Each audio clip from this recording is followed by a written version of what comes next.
નમસ્કાર મિત્રો, હું કરણ ઝુંઝા. કરણની કલમમાં વાત કરી આજે સમય અને સંજોગો વિશે.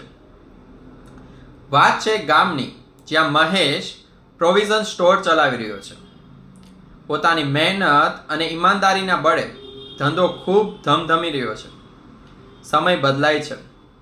મોટા શોપિંગ સેન્ટરો અને બ્લિંકિટ જેવી સેવાઓ ગામમાં શરૂ થાય છે. ધીમે ધીમે આ ધમધમતો ધંધો મંદી તરફ ધકેલાય છે. ધમધમતી આ દુકાન હવે ખાલી પડી છે. નિરાશ થઈ અને મહેશ તેના પિતાને જણાવે છે કે પપ્પા, હવે આ ધંધો બંધ કરવો પડશે. ધંધામાં કંઈ જ રહ્યું નથી. ત્યારે એના પિતા એને સમજાવે છે કે બેટા, સમય અને સંજોગો ક્યારેય એક સરખા નથી હોતા. સમય મુજબ ફેરફારો કરવા પડશે. આ વાતને અનુસરીને મહેશ પોતાની દુકાનોમાં ફેરફાર શરૂ કરે છે. ગ્રાહકોની જરૂરિયાતો સંતોષે છે. હોમ ડિલિવરી શરૂ કરે છે અને ફરી આજે મંદ પડેલો ધંધો ગતિએ આવે છે. ધીમે ધીમે ધંધો ફરીથી જામે છે.